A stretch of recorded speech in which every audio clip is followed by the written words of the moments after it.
Hello YouTube, welcome back to Striking Back. It's week 11 of practice. It went pretty well this week.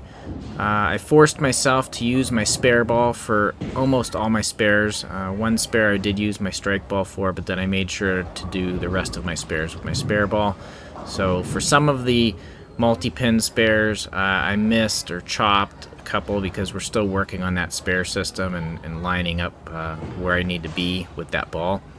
Other than that, I started off pretty good the first game, but the mental focus just kind of slipped throughout the series, so that's one of the things we need to continue to work on as we go forward through the weeks. I also focused this week on making sure to try and keep my hand behind the ball and maybe, under it or, not on the top of it, basically. I want to try and keep my hand below the equator.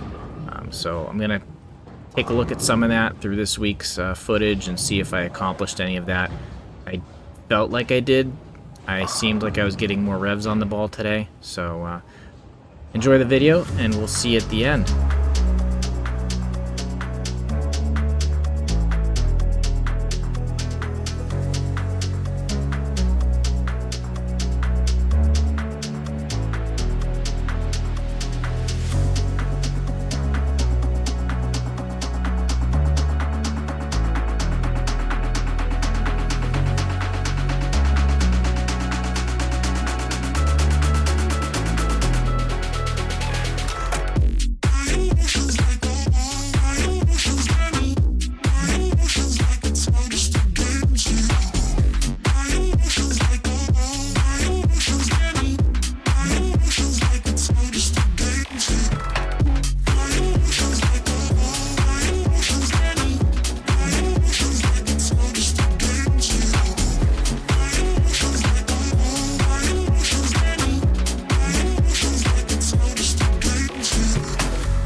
So there you go, guys. Week 11 is in the books.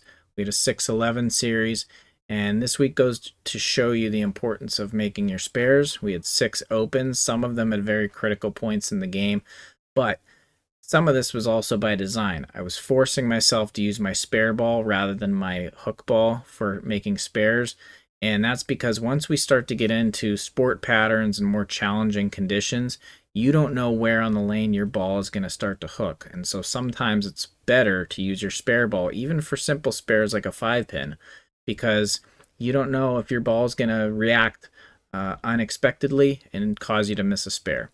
So we were focusing on that today. We're going to continue to focus on dialing in that spare ball.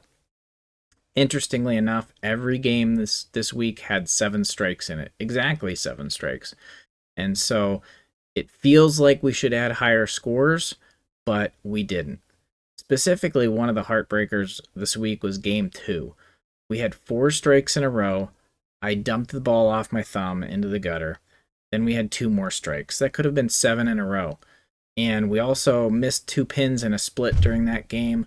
If I would have at least gotten 2 out of the 3 pins from that split, that would have counted for 6 pins. So that's one of those things where that could make all the difference. Even though I wasn't going to make that split, if I pick up those 2 pins, I'm carrying over from 2 strikes. That counts for 6, not 2. We were 50% on makeable spares this week. Again, that was because we were kind of forcing our spare ball on some of those. So some shots like the bucket and some other multi-pin spares that maybe would have been easier if I would have just thrown my hook ball. We're forcing ourselves to practice doing those with our spare ball so that we can get used to making them with a spare ball. We were 65% on strikes this week. Like I mentioned earlier, we had 7 strikes every game, so we were 21 for 32, which was great. But again, the spares brought our scores down this week.